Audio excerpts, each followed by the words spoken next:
Well, good day, everyone. This is Chris back again, and what I'd like to talk about now is a new addition to your modules. So let me just go ahead and pull the modules up here real quick. So if you go to OEM 150, section D01, at the very bottom you can see that there's a new module called National Registry Psychomotor Skill Sheets underneath your clinical paperwork. These skill sheets will be sheets that we'll be using in the lab component, the laboratory component of your didactic course. And I want to briefly just go through those skill sheets because when you graduate this course, the first exam you will take is the National Registry Psychomotor Skill Exam. This is similar to what New Mexico used to do, and at Doñana College we used to do something known as Skills Saturday, where students would come in and the instructors would check the students off on their skills. However, now that New Mexico has transitioned to the National Registry Advanced Emergency Medical Technician as the entry into practice as an EMT intermediate in New Mexico, you will now have to go through a National Registry Psychomotor site, which is a little different from a Skill Saturday.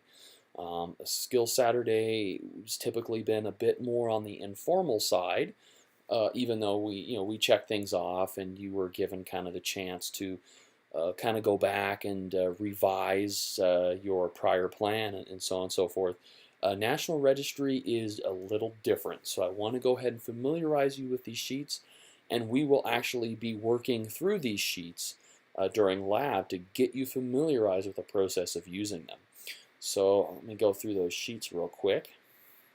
So you will be required to go through a series of stations. There are about 10 different stations you'll have to negotiate in order, and you'll have to pass every station.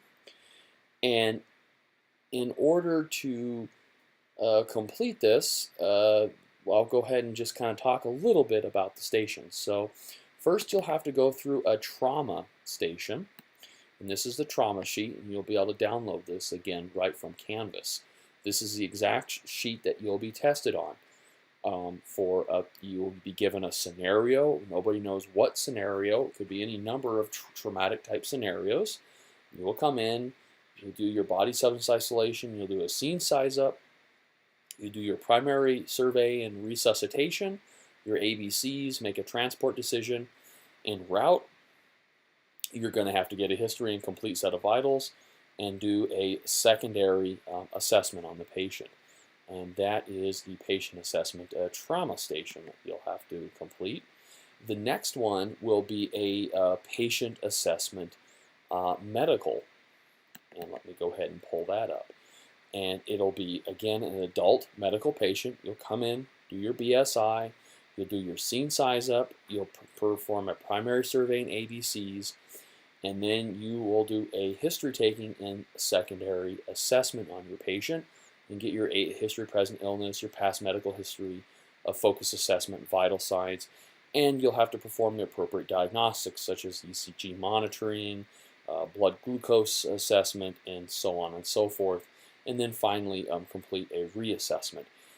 Every station is timed. Certain stations do have time limits. For example, you have a 15-minute time limit to initiate transport of the patient in your medical assessment, and you have a 10-minute time limit to initiate transport on your trauma station. And each station is associated with critical criteria. If you fail to do any of these criteria here at the bottom of the sheet, you have automatically failed the skill station, regardless of how well you do on all the other points. In addition to the critical criteria, you get a certain number of points for every action. And for example, this has a total of 48 points. You need to get enough points to score at least an 80% overall on the sheet, and you cannot miss any critical criteria. And if there is a time limit, you have to do it within the time limit.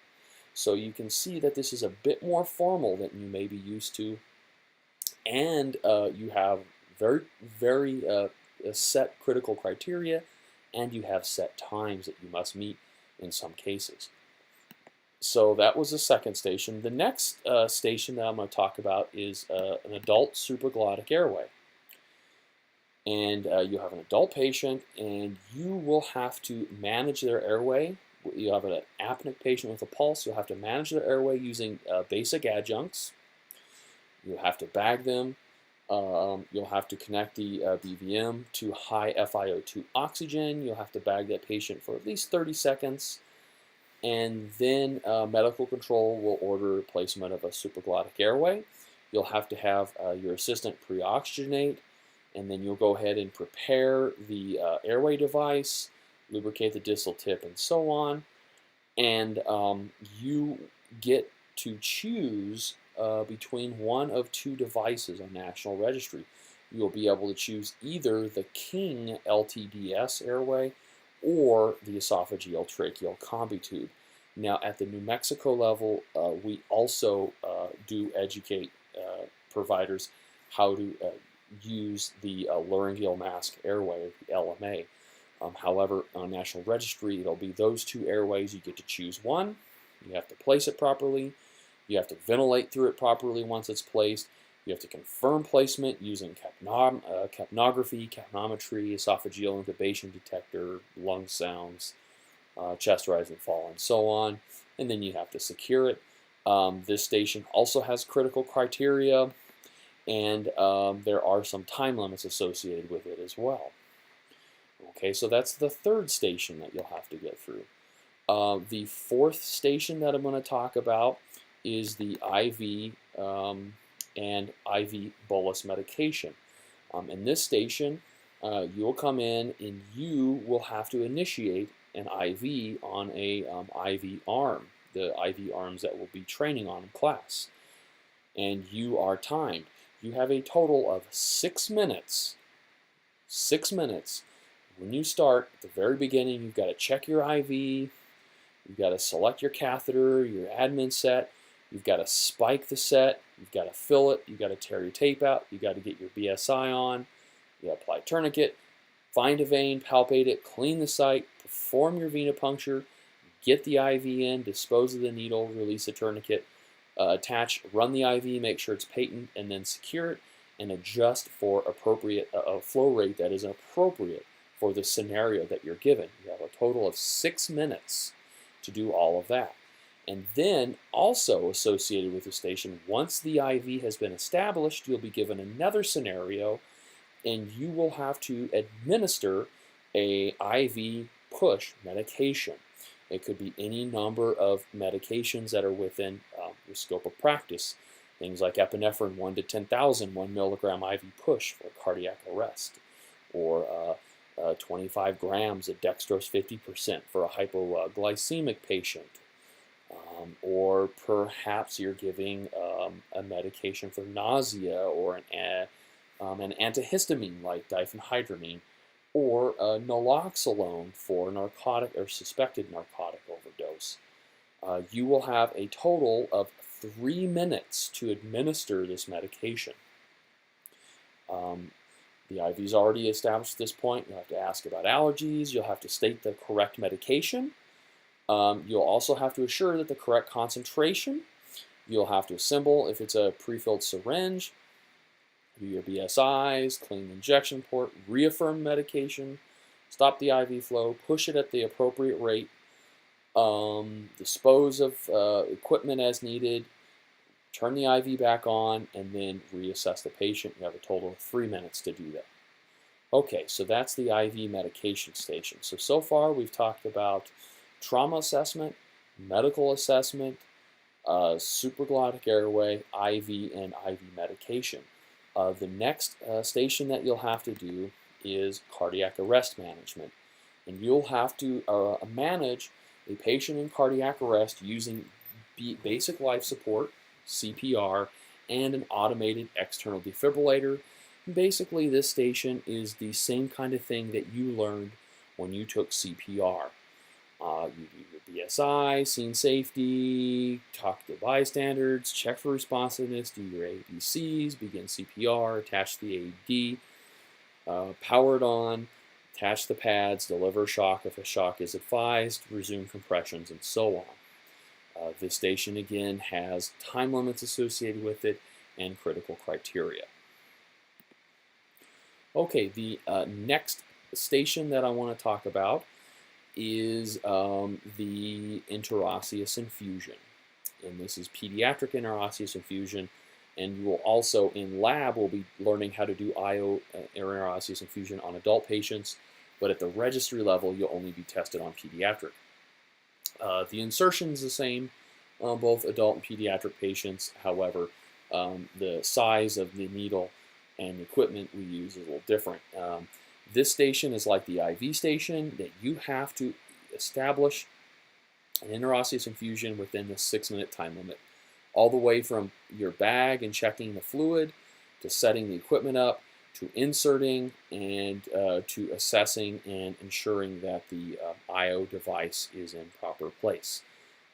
You will have the option of using the Easy IO drill. You'll also have the option of using a more traditional intraosseous device, such as the Jamshidi devices. Most people tend to go with the Easy IO, however. We'll learn how to use both of those types of devices in class. All right. The next station is actually a brand new station to registry, and it's specific to the advanced EMT, so you should feel special in a way, I suppose. Unfortunately, it means that it's another skill station you have to do, but it is a skill station specific to advanced EMT, and it is a pediatric respiratory compromise. You'll have a pediatric patient, you have to take BSI, you have to do your ABCs, and the patient will be in some sort of respiratory distress, and you'll have to treat appropriately. You'll have to administer oxygen, appropriate rate, check the pulse, evaluate perfusion, get a set of vital signs. Then the patient will deteriorate from there, and you'll have to manage the airway appropriately, place the kid in a sniffing position, pad it, open the airway, possibly insert an adjunct, and begin bagging on high FI2 oxygen at appropriate rate and depth, and then call for immediate transport. This also has time limits and critical criteria associated with it. Okay. In addition to that, you will have a supine spinal immobilization station. You'll have a patient who is supine, and you'll have to immobilize them appropriately on a long spine board. It has critical criteria associated with it as well. And then the final station is what's known as a random basic skill station. And it will be could be any number of skills. The skills that commonly come out of the random basic are things like joint immobilization and splinting, long bone immobilization to include application of the hair traction splint possibly, the seated spinal immobilization or application of the KED appropriately.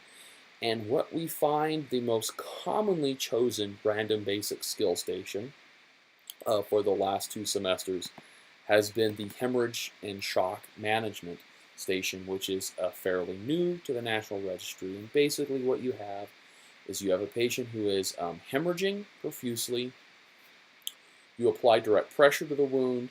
Direct pressure fails, and this station now reflects the new changes in how we manage bleeding.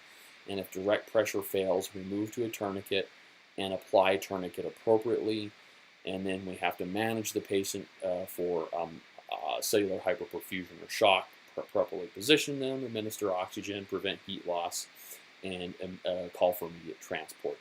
This bleeding control shock management tourniquet station tends to be the one that they like to choose for the random basic skill station. However, we need to be prepared for any number of skills that I talked about.